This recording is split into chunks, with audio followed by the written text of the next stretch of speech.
Listo, entonces como les decía, vamos a conversar un poquito acerca de algunos ejemplos de los materiales de última generación, algunas de sus propiedades, etcétera. Y un poco de los biomateriales.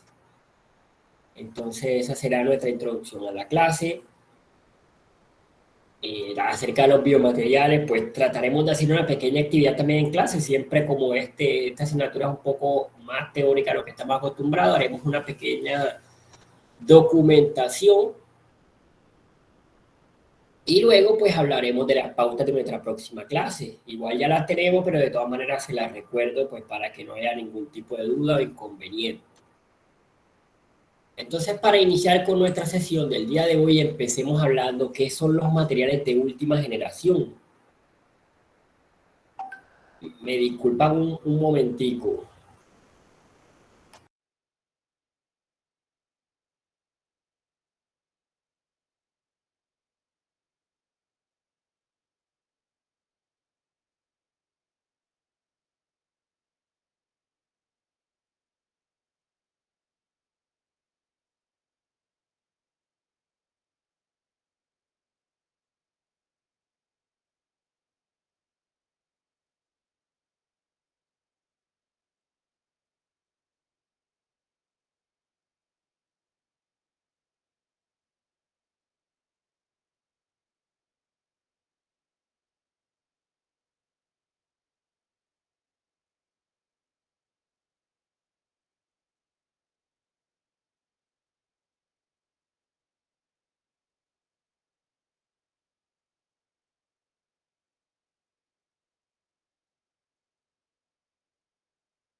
Bueno chicos, nuevamente qué pena, intenté comenzar un poquito más tarde porque tenía una llamada de esas de citas médicas y pues se me complicó un poquito el asunto, pero bueno, ya estamos por acá nuevamente. Entonces ahora sí, para iniciar nuestra clase, nuestra sesión del día de hoy, tengamos en cuenta lo que son materiales de última generación. Cuando hablamos de estos materiales, hablamos de reinterpretaciones de materiales, nuevos materiales, cambios, modificaciones, que suponen una mejora sustancial, una mejora bastante significativa en cuanto a las propiedades que ofrecen estos materiales, propiedades físicas, químicas, propiedades tecnológicas.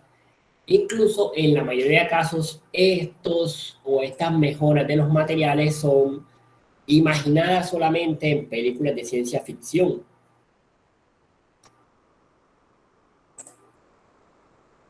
Entonces, entre esos materiales tenemos los materiales inspirados para la naturaleza, aquellos materiales que a partir de ciertas propiedades, ciertos elementos, ciertas situaciones que vemos en la naturaleza, pues podemos empezar a entender cómo inspirarlos o cómo convertirlos en materiales útiles para el buen desarrollo de la, o de las, o los, para los nuevos desarrollos del ser humano, las nuevas tecnologías, los nuevos procesos.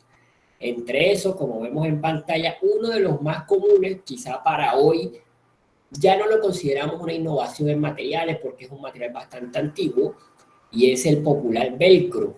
Pues por si no lo sabían, el velcro es fabricado a partir de las semillas que nosotros llamamos, pues técnicamente no es el nombre correcto, pero nosotros lo llamamos creo que cabillo, y son unas pequeñas semillas de una flor que se pegan en la piel de los animales y en la ropa de los humanos.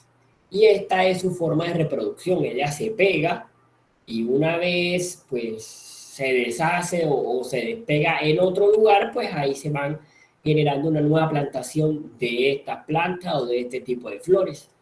Entonces hace muchos años algunos científicos se pusieron a investigar cómo funcionaba esta propiedad de esta planta y descubrieron que son una especie de microganchos.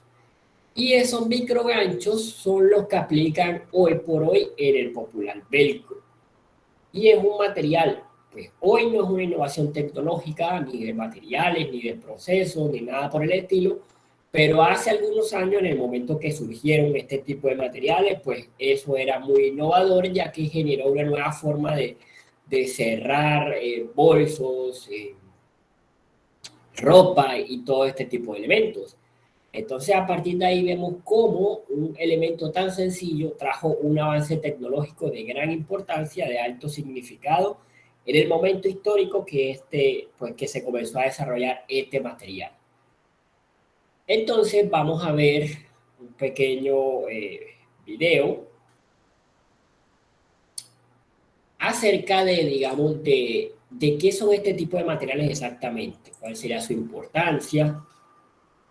Me fui para atrás. ¿Cuál sería su importancia y qué es lo que estamos viendo el día de hoy?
Estamos uniendo todos los conceptos de la naturaleza para trabajar con la naturaleza. Hacemos materiales que son capaces de integrar elementos vivos, son capaces de mantener células, de usarlas, de transportarlas, de digamos, integrarlas dentro de otros sistemas de ingeniería. En el caso de materiales que estén basados en sistemas biológicos, tenés una serie de propiedades que hasta ahora eran totalmente impensables con materiales sintéticos y son los que definen un poco la biología, que son la capacidad de crecer, la capacidad de reproducirse, la capacidad de regenerarse.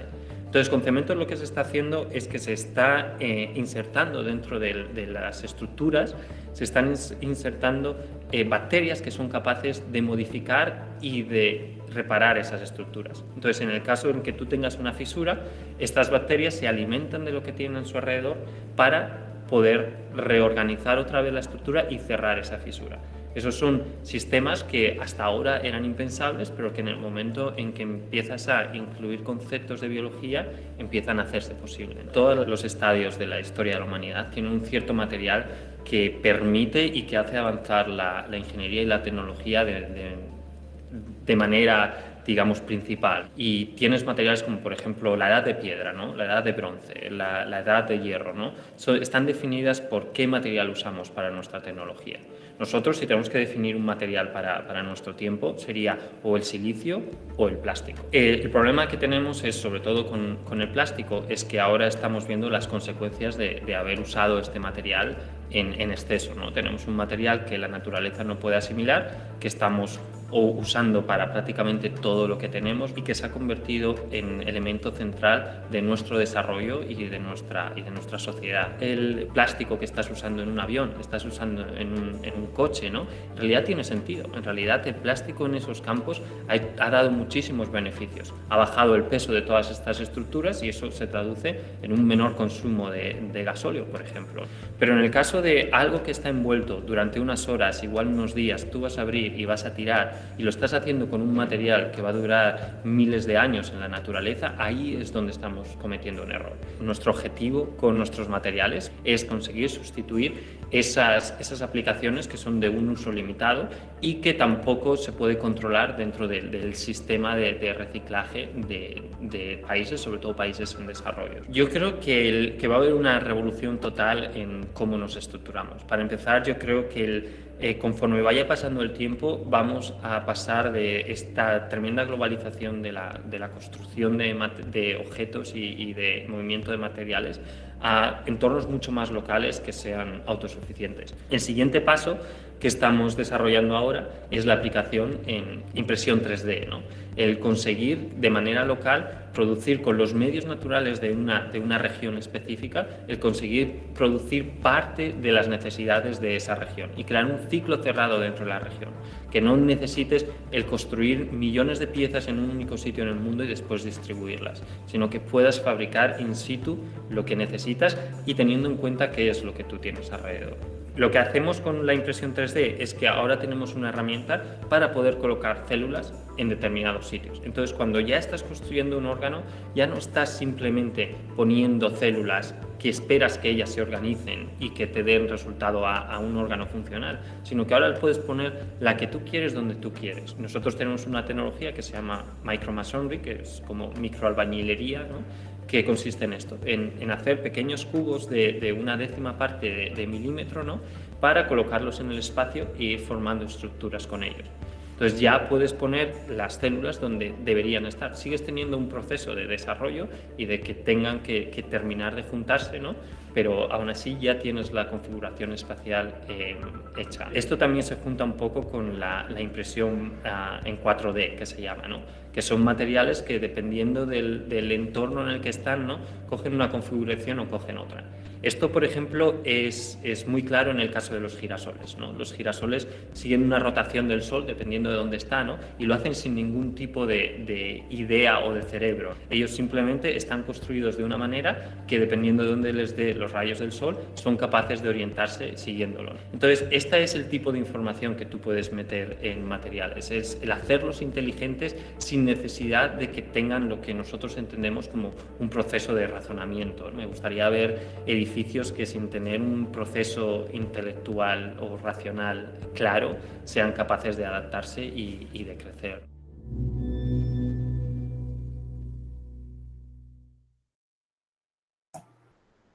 Listo, entonces vimos ahí, vamos a ir cerrando. Vimos en este pequeño video pues un poco de la síntesis de estos conceptos de los materiales inspirados en la naturaleza.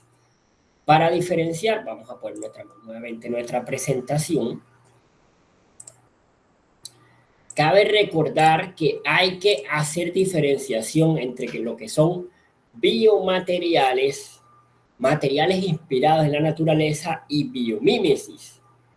En este caso, cuando hablamos de materiales inspirados en la naturaleza, hablamos de el ejemplo anterior del velcro, el que veíamos por aquí. Simplemente son elementos dentro de la naturaleza que son convertidos en materiales.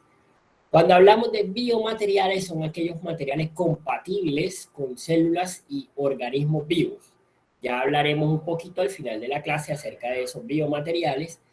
Y cuando hablamos de la biomímesis, hablamos de situaciones inspiradas en la naturaleza, no hacia los materiales, sino hacia temas, por ejemplo, temas de pesos, temas de aerodinámica. Y tenemos un ejemplo, por ejemplo,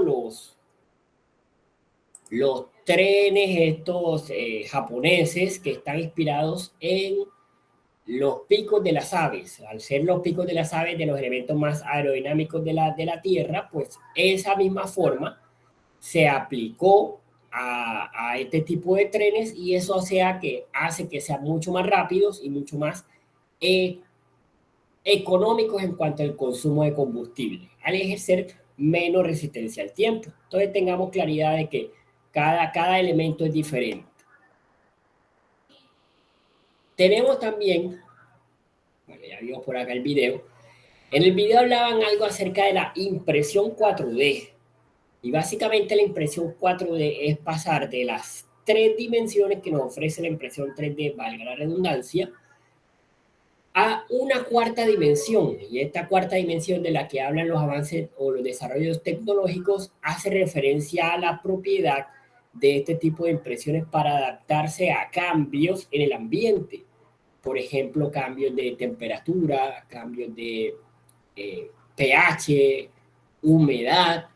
Y aparte de eso, con esa reacción, pues vamos a poder lograr un proceso de ensamble, reparación, responder a ciertas necesidades. Es decir, materiales que podemos considerar que tengan un poco de, no es lo correcto, pero decir un poco de vida, ya que se adaptan a las situaciones del contexto actual. Entonces, a eso es a lo que hacemos referencia con la impresión 4D. Y para que nos quede un poco claro, vamos a ver también un pequeño o un corto acerca de este tipo de impresiones.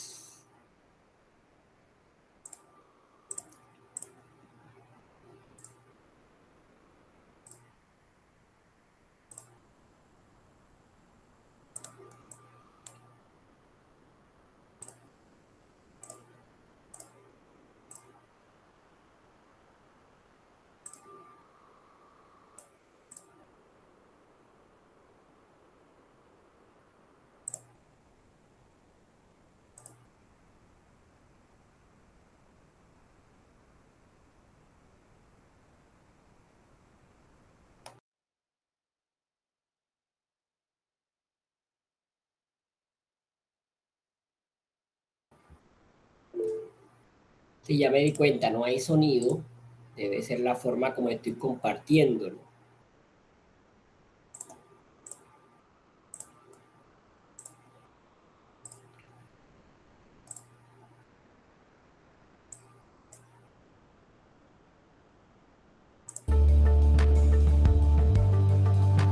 El autoensamblaje se produce cuando distintas piezas se unen sin intervención de humanos ni de máquinas. El diseño de materiales que hacen esto se basa en la geometría, en la interacción y en la energía del entorno. Dependiendo de las propiedades del material, este responderá, por ejemplo, a la humedad, a la luz o a la temperatura. Esa es la energía que el material utiliza para pasar de una forma a otra. Esa es la fuerza.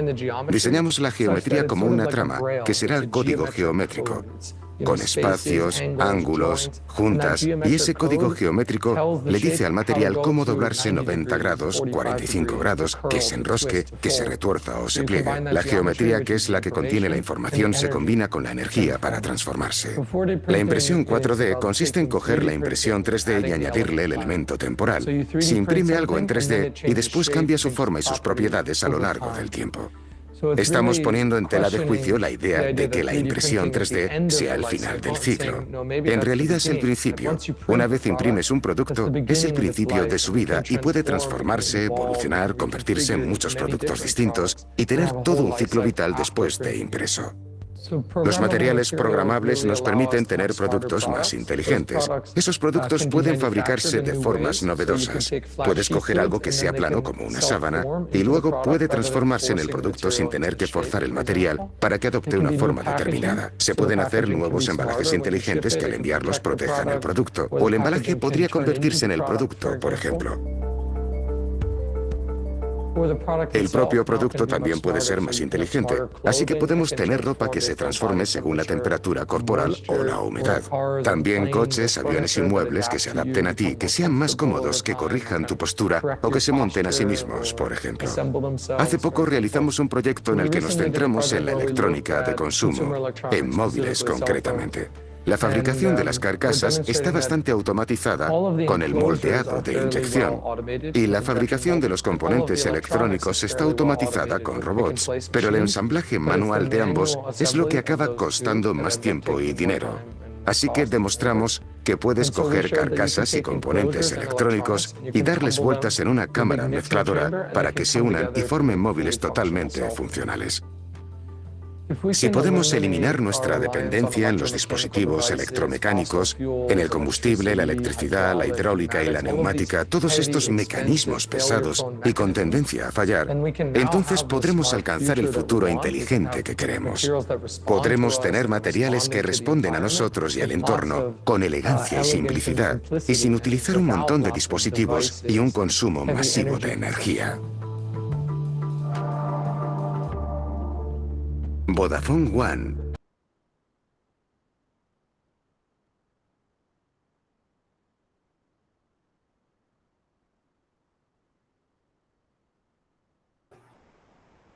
Entonces vemos ahí, ya nos queda más claridad acerca de lo que se refiere a la impresión 4D.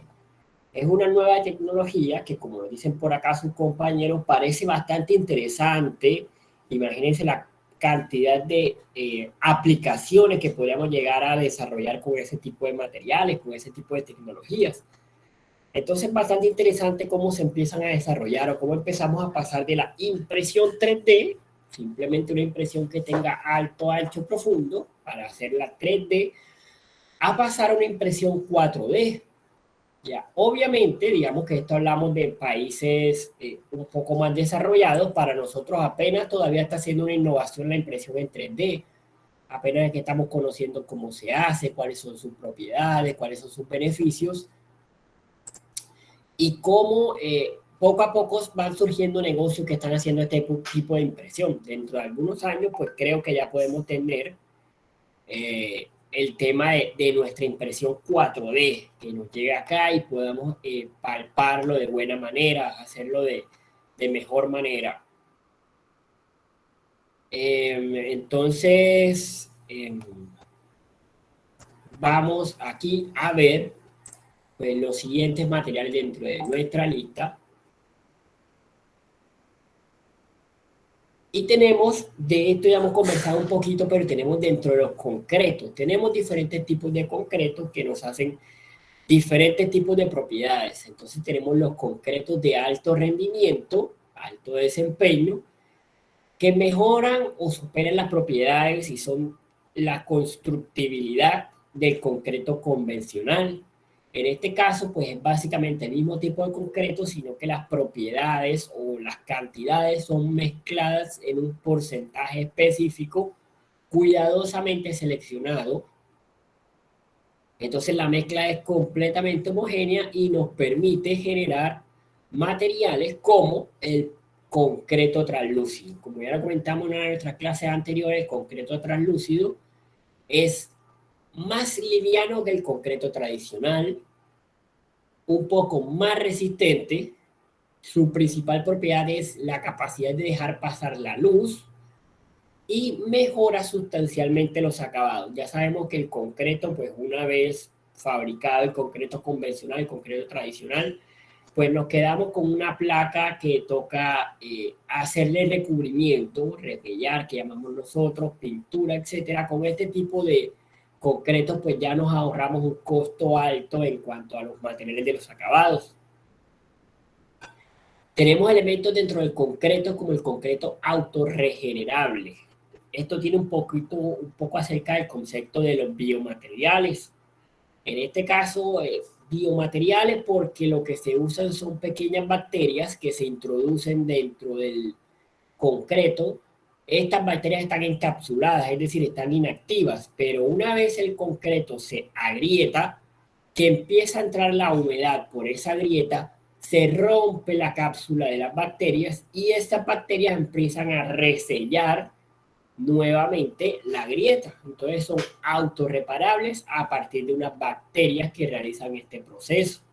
Entonces, ¿qué hace eso? Que evita que entre gran cantidad de agua a la mezcla, en este caso, pues que haya filtraciones, y evita que el agua llegue a tener contacto con las varillas en caso de cuando son cemento estructural.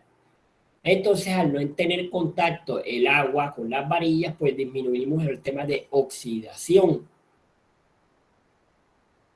Tenemos concretos o algo llamamos el concreto ecológico. Y el concreto ecológico básicamente se basa en un tipo de concreto bastante poroso que permite la filtración del agua. ¿Para qué nos sirve esto? Bueno, antes de eso hay que empezar a organizar y decir que este tipo de concreto está fabricado en fibras orgánicas, cauchos de llantas y cáscaras de cierto tipo de frutas y verduras.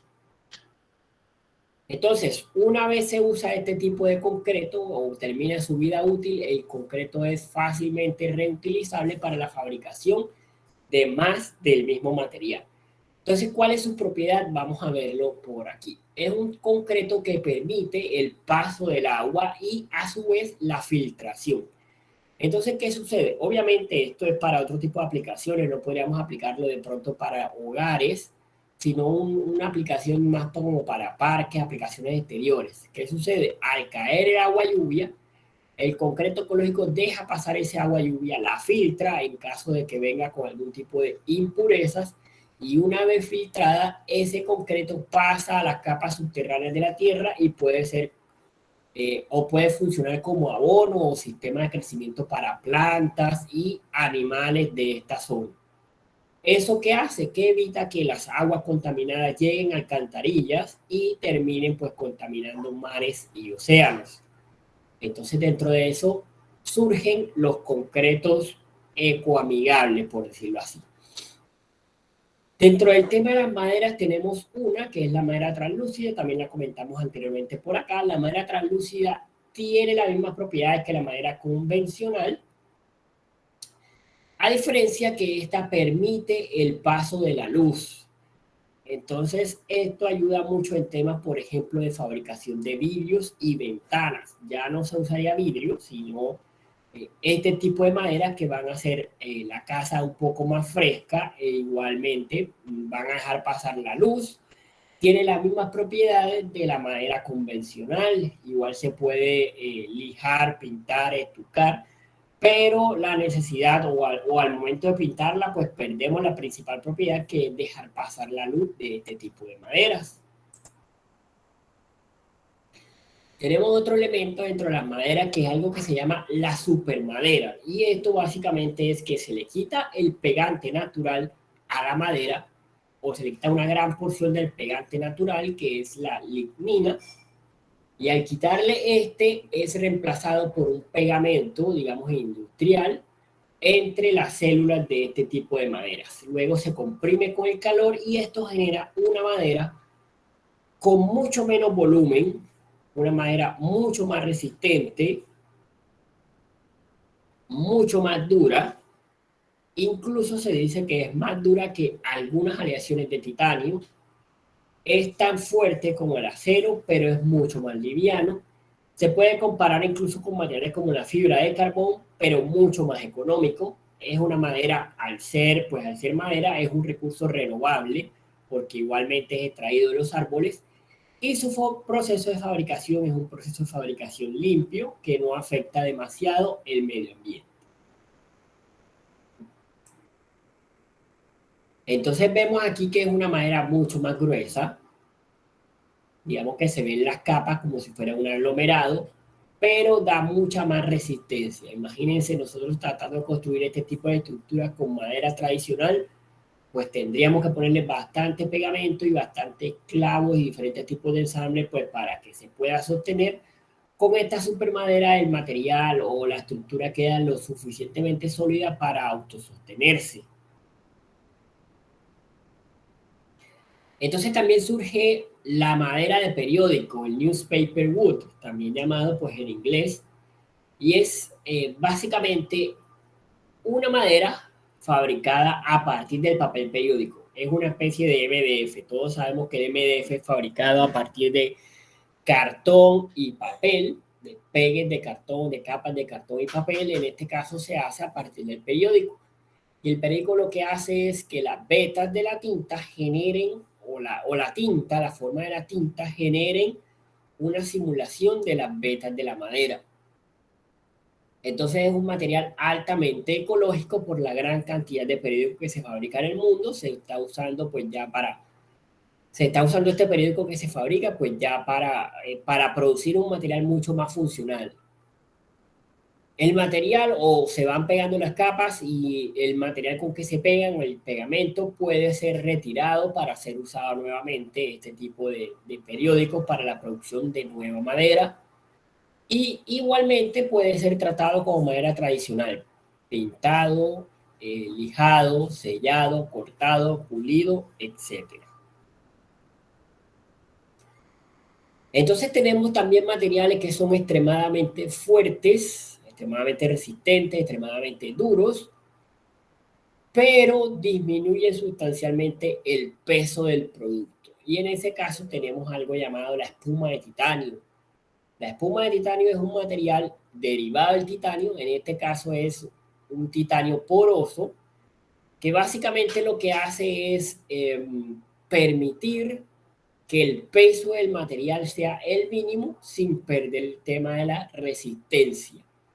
Entonces puede llegar a ser usado en la industria naval pues por el tema del peso y la resistencia, pero su principal uso es dentro de las prótesis médicas. ¿Por qué? Porque para estas prótesis se incluyen o se incrustan pequeñas células o pequeñas bacterias, dependiendo pues la necesidad, dentro de estos diferentes tipos de poros, y al incluir esas bacterias y esas células, se generan nuevos tejidos o nuevas reparaciones, lo que genera que la prótesis sea altamente funcional para la persona que lo lleva. Tenemos elementos como los conductores y los semiconductores y los superconductores. Hablamos en primera instancia de los semiconductores, que son aquellos materiales que tienen la capacidad de, bajo ciertas circunstancias, trabajar como un aislante térmico y aislante eléctrico, y bajo otras circunstancias comportarse como un material conductor. Entonces funciona bajo unas condiciones como aislante eléctrico y bajo otras condiciones como aislante térmico. Pues eso tiene grandes aplicaciones dentro de la industria electrónica, ya que al permitir o no permitir el paso de la corriente, pues permite que abran y cierren los circuitos de manera rápida, permite un menor calentamiento, una menor pérdida de energía, en este caso energía eléctrica, por temas de calor, y al ejercer menos rozamiento, menos fuerza, hay menor contraposición de este flujo y el flujo es mucho más rápido y mucho menor. Y tenemos los superconductores, que son aquellos que permiten el paso de la corriente eléctrica sin ejercer ningún tipo de pérdida de energía a través del rozamiento o a través del calor. Y eso se usa para la generación de campos magnéticos lo que llaman por ahí los trenes magnéticos, estos que dicen que levitan, básicamente están usando este principio de los superconductores. Es decir, crean un campo magnético a partir de estos superconductores, lo que le eleva, en este caso, de la Tierra y evita, obviamente, estos son unos cuantos centímetros, lo que hace que evita que se pierda energía, sea a través del rozamiento y el calentamiento, y sea mucho más rápido el transporte, en este caso en cuanto al consumo, mucho más óptimo en el consumo de energía y mucho más rápido por la velocidad que genera. Para estas aplicaciones electrónicas también encontramos un material llamado coltán, aunque hay un gran tema, digamos, social dentro de la producción o la extracción de este material, y es que las minas están ubicadas en zonas de poca mano de obra o de mano de obra muy barata, y prácticamente están esclavizando a la gente para obtener este material. Pero la propiedad de este material básicamente lo que permite es almacenar una gran cantidad de energía en unos pequeños volúmenes. Entonces, a partir de este material es que surgieron los microchips, los procesadores de celulares, los procesadores de computadores. ¿Por qué? Porque estos procesadores necesitan gran cantidad de energía pues, para cumplir con sus funciones, pero hasta el descubrimiento de este material pues no había cómo almacenar esa gran cantidad de energía dentro de esos pequeños elementos. Por tanto eran elementos demasiado pesados pues para hacerlos funcionales, o cuando eran pequeños no eran muy poderosos. Hoy por hoy pues tenemos procesadores cada vez más pequeños y con mayor capacidad de procesamiento y transporte de datos. Dentro de esto también tenemos uno de los materiales más conocidos o de las innovaciones recientes, innovaciones tecnológicas más recientes, más prometedoras, y es el grafeno. El grafeno básicamente es la producción de pantallas táctiles a partir de átomos de carbono. Y veamos cómo funciona este tipo de elementos, cómo lo es o cuál es el desarrollo dentro de este material llamado grafeno. Vamos a ver un pequeño video también.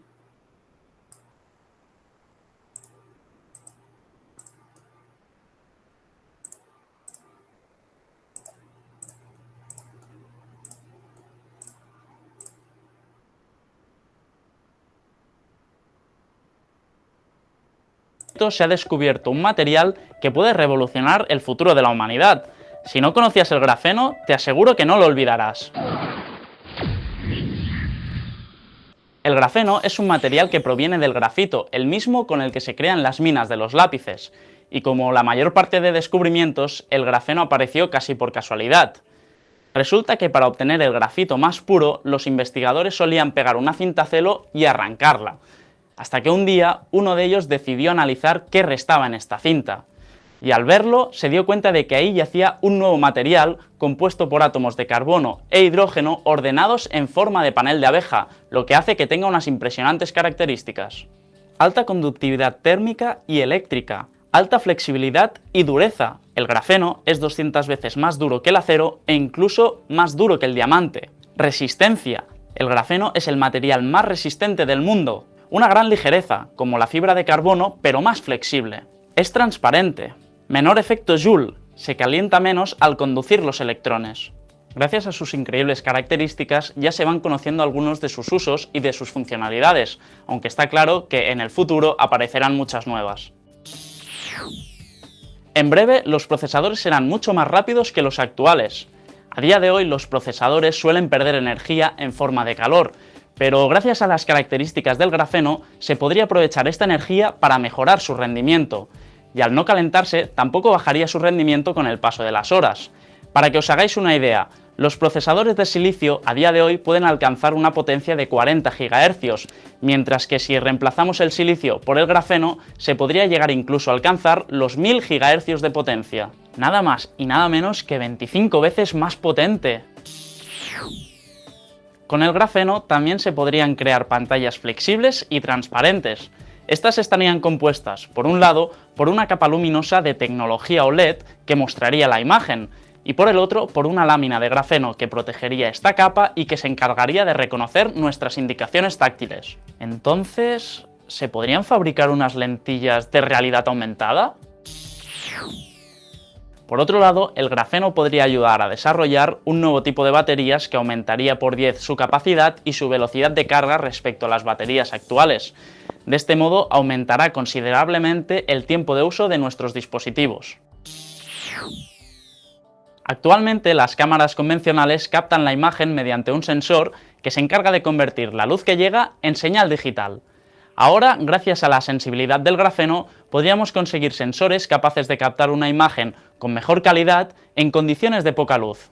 Además, estos sensores de grafeno consumirían 10 veces menos energía y serían 5 veces más económicos. Al fin, fotos decentes por la noche. También se ha descubierto que el grafeno podría transportar información 100 veces más rápido que la fibra óptica actual. De este modo, revolucionaría el mundo de las telecomunicaciones. ¿Paneles solares? Una tecnología tan moderna como esta podría quedar obsoleta con la llegada del grafeno. Y es que este material es capaz de absorber la energía del sol y transformarla en energía útil, y todo con un peso muy inferior. ¿Os imagináis todas las paredes de los edificios recubiertas de grafeno? En el campo de la medicina, el grafeno podría emplearse para mejorar los tratamientos contra el cáncer. A día de hoy, el tratamiento actual consiste en eliminar las células de la zona afectada, tanto las malas como las buenas. Pero con la ayuda del grafeno se podrían eliminar únicamente las células malignas y por lo tanto se lograría un tratamiento menos agresivo. Por otro lado, en el terreno de la biotecnología, se podrían hacer implantes que sustituyan a los tejidos dañados. Dado que una de las características del grafeno es que es conductor de la electricidad, este sería el candidato perfecto para reemplazar los circuitos dañados. Por lo tanto, se podrían realizar implantes de retina que devuelvan la vista a los pacientes que la hayan perdido. Y si todo esto no os ha parecido suficiente todavía, hemos dejado para el final una de sus mejores características. Resulta que unos investigadores de la Universidad de Manchester han podido comprobar que el grafeno se puede autorreparar. Vamos, que Superman, el hombre de acero, quedaría obsoleto al lado de Grafeno Man. Esto se debe a su composición de átomos de carbono e hidrógeno, los cuales se pueden encontrar en el aire. Y es que al sufrir una pequeña rotura, el grafeno buscaría por sí solo los átomos necesarios en su entorno. Sin lugar a dudas, cuando hablamos del grafeno hablamos de uno de los materiales más revolucionarios y que puede marcar el futuro tanto por sus increíbles características como por sus usos sorprendentes. De todos modos, hay muchas funcionalidades que todavía están por descubrir y que podréis conocer poco a poco en nuestra página web. Dicho esto, no olvidéis suscribiros a nuestro canal para estar a la última y no olvidéis tampoco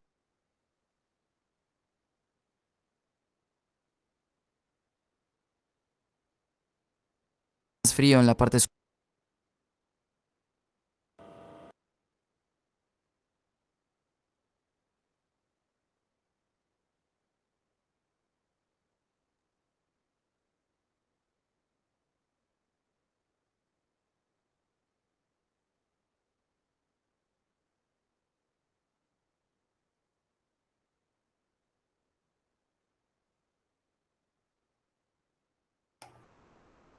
Entonces vimos como un material, pues,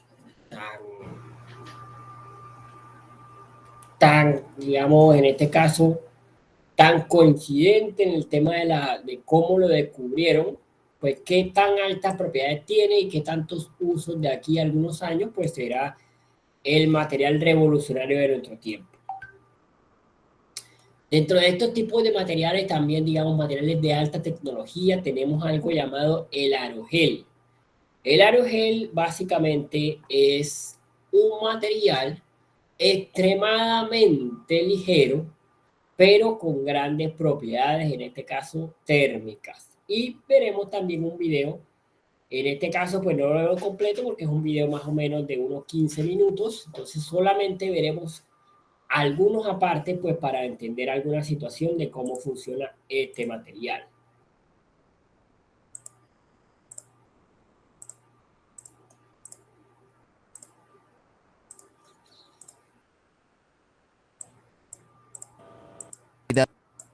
Esto es el aerogel, el sólido más ligero y con menos densidad del mundo.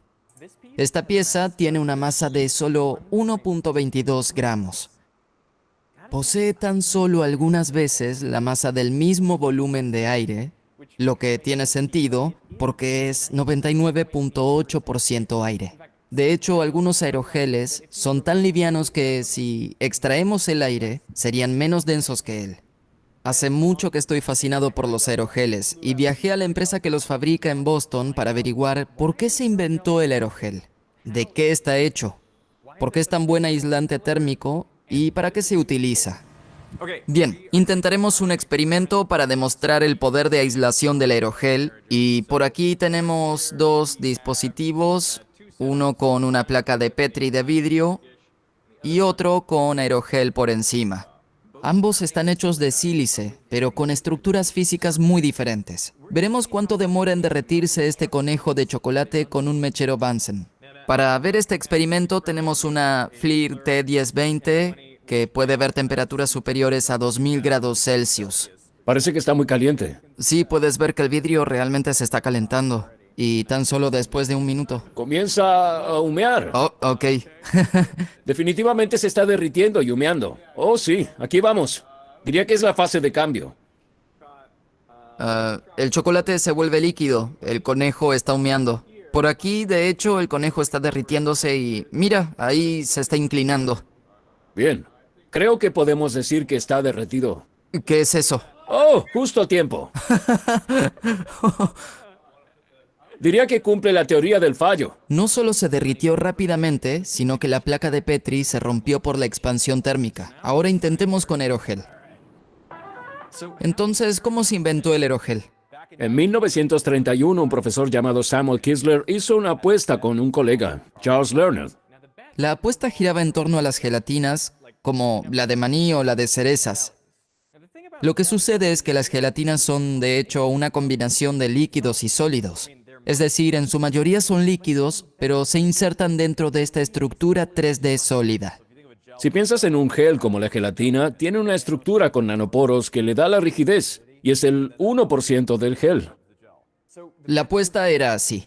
¿Puedes extraer el líquido de una gelatina sin afectar la estructura sólida? Es decir, si solo evaporas el líquido, la estructura sólida se encogerá, porque se removieron las moléculas líquidas y se atraerán unas a otras y luego a la estructura sólida a su alrededor, básicamente encogiéndose desde su interior. Samuel Kistler resolvió el problema de dos maneras. Primero se dio cuenta que podía reemplazar un líquido con otro dentro de la gelatina lavándola cuidadosamente. Entonces podría cambiar, digamos, agua por alcohol. Y luego, si toman la gelatina y la colocan en un recipiente de alta presión, llamado autoclave, Al calentarla al punto de alta temperatura y de alta presión llamado punto crítico del líquido, transformará ese líquido en semilíquido y semigaseoso llamado fluido supercrítico. a esta altura ya no tenemos una distinción entre líquido y gaseoso. Esas moléculas ya no se juntan unas con otras. Cuando se despresuriza el recipiente, esa estructura sólida, ese 1% de masa del gel, se mantiene intacto excepto por el hecho de que donde había poros con líquido, ahora hay gas. Y esa estructura sólida, esos nanoporos sólidos, se llaman aerogel. Kistler publicó el descubrimiento en Nature en 1900.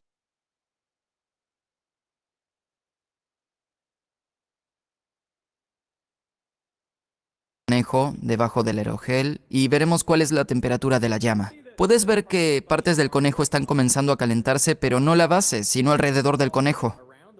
Exacto, el calor convectivo se mueve hacia arriba y alrededor del aerogel.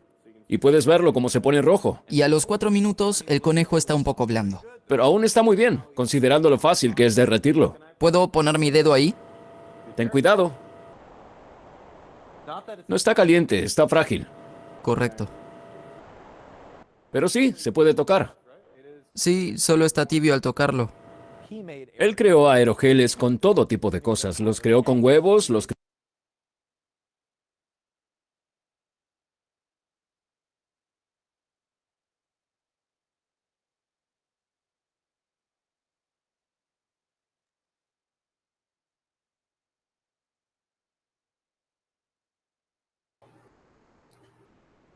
Entonces ahí vimos pues este tipo de material llamado los aerogel, materiales extremadamente con grandes propiedades en cuanto a la resistencia o el aislamiento térmico en este caso, con la propiedad del mínimo de peso posible. Dicen que prácticamente es aire comprimido y tiene una pequeña estructura que representa el 0.02% del peso que viene siendo la estructura sólida. El resto es aire y eso pues hace que sea completamente liviano y pues con sus grandes propiedades térmicas como lo vimos en el experimento del chocolate. Entonces dentro de esto, o para concluir con el tema de los materiales de última generación, pues tenemos este par de materiales que ya vimos anteriormente, no valdría la pena entonces destacar de a mucho, pero hablamos de los materiales, los piezoeléctricos y la fibra óptica. Dentro de la fibra óptica, pues ya sabemos que nos referimos a un tema de transmisión de datos mucho más óptimo a través de las fibras y el vidrio derretido. Y tenemos los piezoeléctricos donde las principales aplicaciones son los encendedores eléctricos y básicamente recordemos, hablábamos de materiales que son capaces de transformar un impulso mecánico o una fuerza mecánica en un pulso eléctrico. Es decir, transforma, digamos, un movimiento, un golpe, en una corriente eléctrica. Y el principal uso, los encendedores eléctricos. Al activarlos, hay un golpe al interior del sistema que se refleja en una corriente eléctrica en la parte que enciende el cigarrillo. Y al cesar el golpe, cesa la corriente eléctrica. Entonces, pues ahí digamos que se apaga, se activa y se desactiva.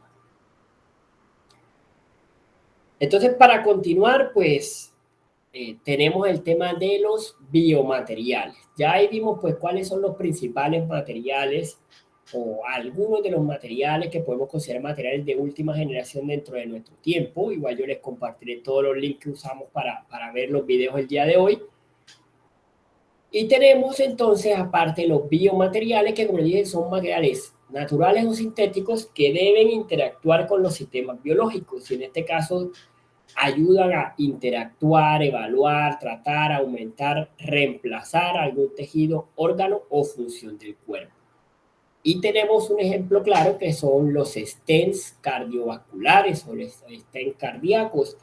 Y básicamente es una pequeña rejilla que se introduce a través de las diferentes arterias del corazón y eso hace que la arteria se mantenga abierta para personas que sufren de altos índices de colesterol, evitar que se rompan o que se taponeen más bien las arterias alrededor del corazón por esa acumulación de colesterol.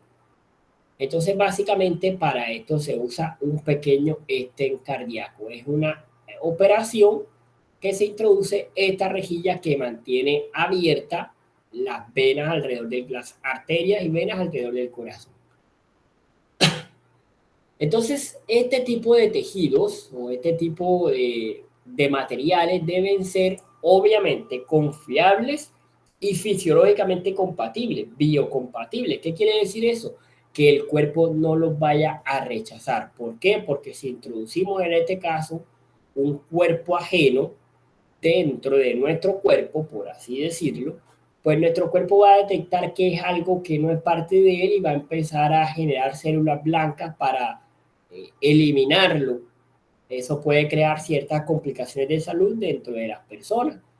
Entonces es importante que este tipo de biomateriales sean altamente confiables y biocompatibles con las propiedades del ser humano. Entonces estos biomateriales datan de hace millones de años, ya que su primer uso se conoce a través del imperio egipcio, donde se ve una de las primeras pinturas donde al fondo, pues esto es lo que se realiza de esta pintura, hay una especie de huesos de animales y están haciendo una especie de incisión o cirugía ocular. Entonces se hablaba que en ese entonces usaban las pieles de los animales para crear hilos biocompatibles, fibras biocompatibles, para crear suturas y este tipo de elementos. Entonces se usaban tendones de animales para hacer esas pequeñas suturas. Hoy por hoy, pues ya los biomateriales son mucho más avanzados y combinan técnicas de medicina, biología, física, química, ingenierías y ciencia de los materiales para perfeccionar y lograr mejores aplicaciones de los mismos.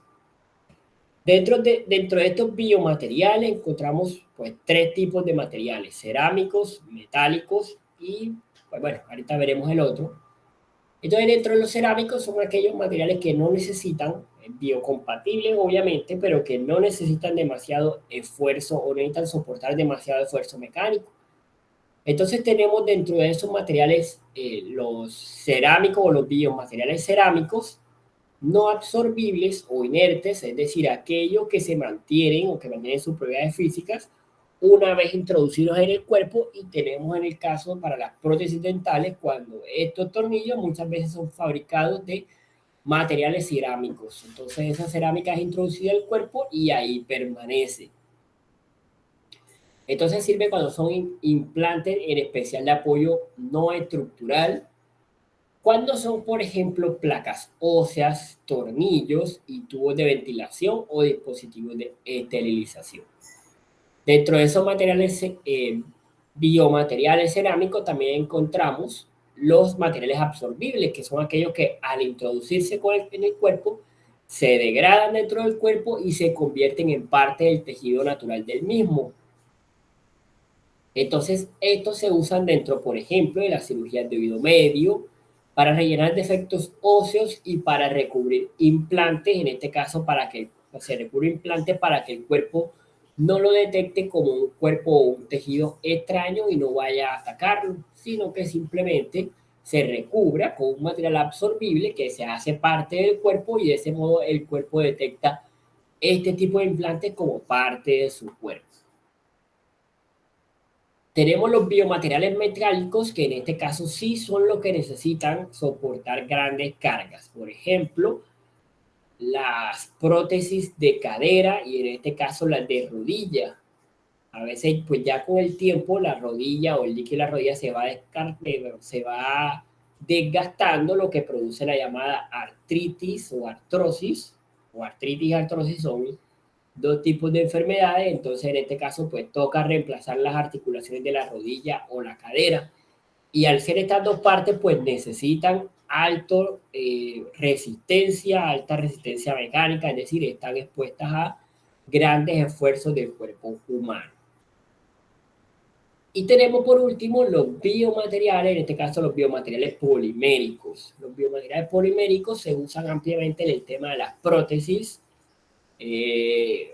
la construcción de membranas, se usan también para elementos externos como sistemas de dosificación de medicamentos, para rellenos óseos a través de los cementos, se usa también en aplicaciones dentales, se usa también en el almacenamiento, las bolsas de almacenamiento de soluciones, de sangre y otros tipos de elementos, y en suturas biodegradables.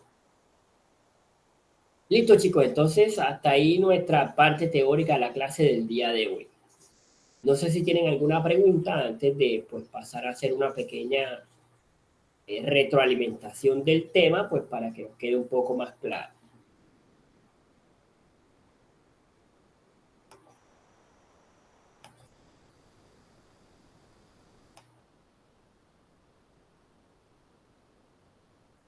Listo. Entonces, si no hay preguntas, pues veamos, antes de pasar a lo que vamos a hacer, pues ya para concluir nuestra clase del día de hoy, vamos a recordar nuestra actividad del próximo miércoles.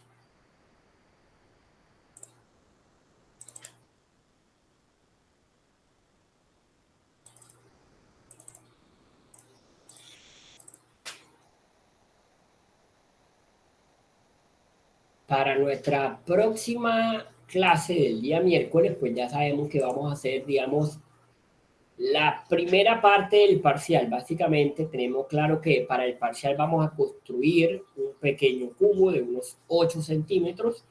Siendo un cubo, pues 8 centímetros implica 8 de ancho, 8 de alto y 8 de profundidad. Es decir, las tres medias deben tener un mínimo de 8 centímetros. Si son un poquito más en cada una, pues no importa. Si tampoco queda completamente cúbico, pues tampoco importa. Es decir, pueden tener una medida de 9, una de 8 y otra de 10, pero la medida más pequeña debe tener por lo menos 8 centímetros. ¿Para qué? Para que sea un cubo que sea de fácil transporte, de fácil construcción, pero a su vez permita la observación de las propiedades. Entonces, la idea de este cubo es fabricarlo a partir de uno o varios materiales, a partir de uno o la mezcla de dos o más materiales. Estos materiales deben ser integrados en la única pieza que debe contener el cubo. No debe haber pegues ni debe haber subcomponentes. Es decir, no voy a cortar 8 pedazos o 6 pedazos en este caso de madera de 8 por 8 y luego los clavo y con eso hago un cubo, pues no es la idea. La idea es que nos quede un cubo completamente sólido, relleno por así decirlo, sin pegues y sin subcomponentes. Y la idea de este cubo es que refleje las propiedades descritas en la clase de hace una semana. Entonces, luego de eso pasamos a la siguiente fase de ese cubo y es básicamente diseñar un producto a partir del concepto del diseño del absurdo. Bueno, a partir de la propiedad principal de ese cubo. Es decir, si la propiedad del cubo era la fragilidad, pues tengo que diseñar un producto a partir del tema de la fragilidad.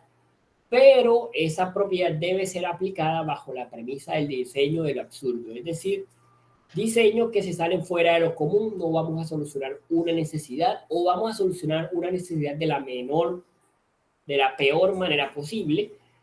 Entonces la idea es que nos salgamos del diseño cuadriculado, de pensar siempre en lo mismo, y pensar más allá de lo que siempre hacemos, es decir, pensar todo lo que se nos ocurra, así sea lo más absurdo que se nos pase por la mente.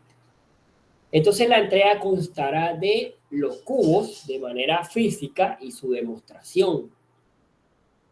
Si mi cubo es duro, si esa es la propiedad que yo propuse, debe ser cómo voy a demostrar que ese cubo es duro dentro de nuestro salón de clase. La idea es para los estudiantes que tienen sus excusas, pues que lo hagamos a través de las webcams y fotografías.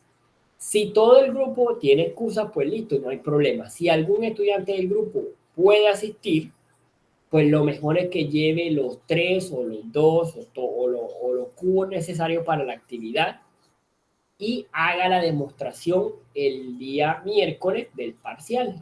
Este miércoles no es el parcial, es la primera parte solamente. Ya hablaremos de las fechas de entrega.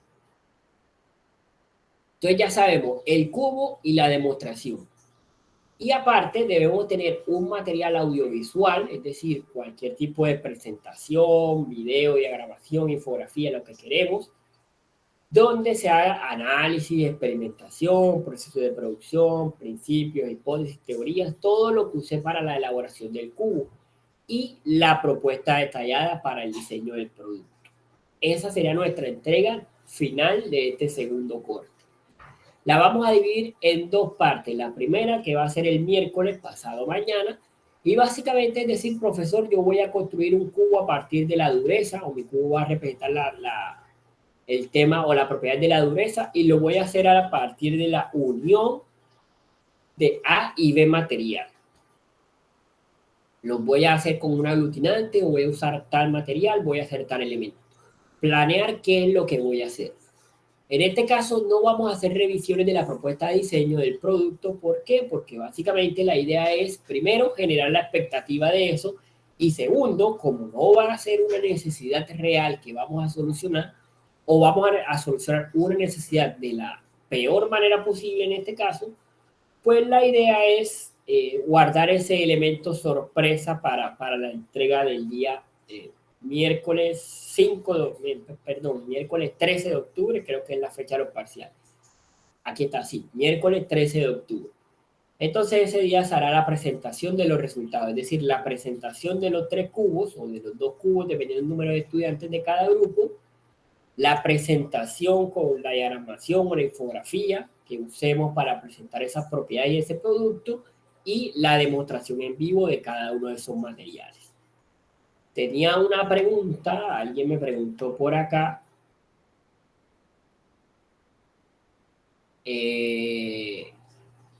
Bueno, creo que esta pregunta es más puntual para el grupo. Entonces, en este caso estamos hablando de Adriana. Listo, si alguno del grupo está, pues nos quedamos un ratico después y le respondo, porque es una pregunta pues más puntual para su grupo, no tanto para resolverla de manera general. Entonces, chicos, creo que nos queda muy claro. En este caso, pues lo único que nos falta por decir es que se van a hacer la cantidad de cubos de acuerdo a la cantidad de estudiantes. Si el grupo tiene 3 estudiantes, vamos a hacer 3 cubos. No quiere decir que cada estudiante se responsabilice por un solo cubo y que cada estudiante haga lo que tenga que hacer con un solo cubo, sino que pueden trabajar los 3 cubos. Por ejemplo, si están trabajando de manera individual, debemos presentar un solo cubo. Y si estamos trabajando en pareja, debemos presentar 2 cubos. Pueden hacerlo, pues si ustedes quieren que cada uno se responsabilice por un cubo, pues lo pueden hacer, aunque la idea es que en este caso se haga un trabajo en equipo, pues para los 3 cubos que vamos a desarrollar para este ejercicio. Entonces, nuevamente, ¿tienen alguna pregunta acerca del tema del segundo parcial? Sí, profe, yo qué pena, no sé si no escuché bien. No te escucho da mucho, Stephanie. La segunda parte del parcial, ¿en qué consistía? No sé si ya la explicó.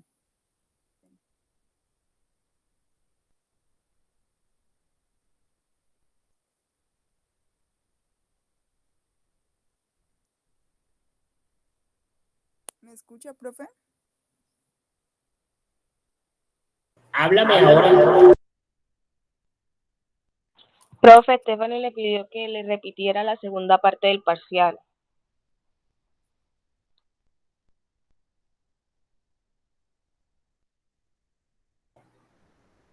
Listo. Es que realmente es un solo parcial. Lo dividimos digamos, en 2 avances, donde el primero es, digamos, la entrega de los avances, simplemente la planeación de lo que vamos a hacer.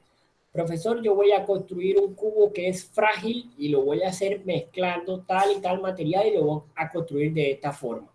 Si han experimentado, pues obviamente pues eso es mejor todavía. Si no lo han hecho, pues no importa. Eso sería para pasado mañana, para miércoles 29 de septiembre. En este caso, simplemente, ¿qué vamos a hacer? ¿Cómo lo vamos a construir? Es la pregunta que debemos responder.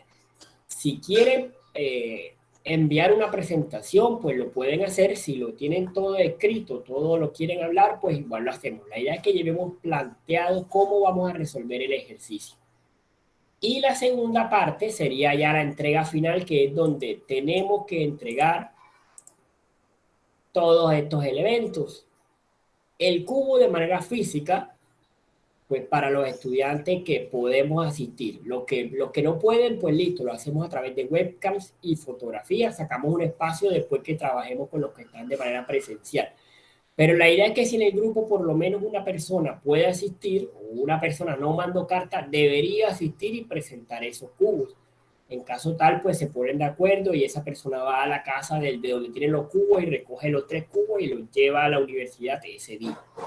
Hacemos las comprobaciones en vivo de esa propiedad. Si yo digo que mi cubo es translúcido, pues ¿cómo hago para decir que mi cubo es translúcido? ¿Cómo demuestro que mi cubo es translúcido? Si lo hago, bueno, listo. Entonces ya con eso demostraría cómo funcionan los cubos.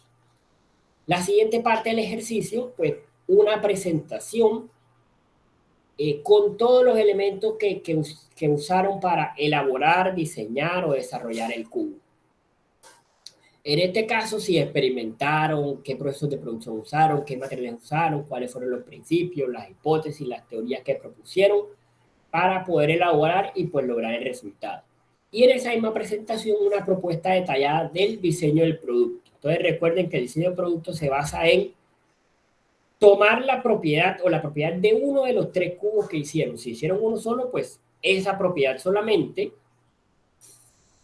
diseñar un producto que refleje o a partir de esa propiedad que estamos trabajando. Pero aquí la idea de ese diseño es basado en la premisa del diseño del absurdo. ¿Qué quiere decir diseño del absurdo? Pues lo más fuera de lo común que se nos ocurra. Empezar a pensar fuera de las cuatro paredes que tenemos los diseñadores por naturaleza. Siempre nos vamos a lo mismo, a la solución más lógica. Entonces la idea es pensar, empezar a pensar diferente, sacar pues esa imaginación, esa creatividad del diseño del absurdo, productos que no solucionen necesidades o que la solución o que la necesidad que solucionen lo haga de la peor manera posible. Entonces en eso se basa la premisa del diseño del absurdo. Y les pongo el ejemplo, en este caso fue un ejercicio que tomé de una experiencia del profesor Carlos. Como sabemos, él es arquitecto, pero él comentó en una ocasión que estuvimos hablando y él me decía, pues en ese caso el diseño del absurdo que yo hice fue proponer el diseño de un espacio. Obviamente él es arquitecto, entonces él es diseño de espacios, donde lo que hicimos fue un baño que tenía un inodoro enfrente de otro y en medio de los dos un tablero de ajedrez.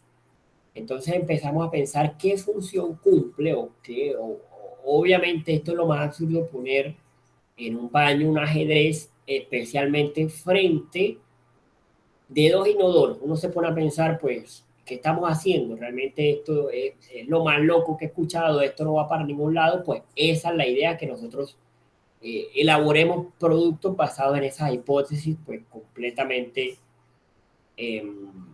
fuera de lo tradicional, fuera de lo común. Entonces, espero pues, que con eso pues, nos haya quedado claro cuál es la idea del ejercicio del parcial. Primero, diseñar un cubo que refleje una propiedad. Y segundo, diseñar un producto a partir de esa propiedad basado en la premisa diseño del absurdo.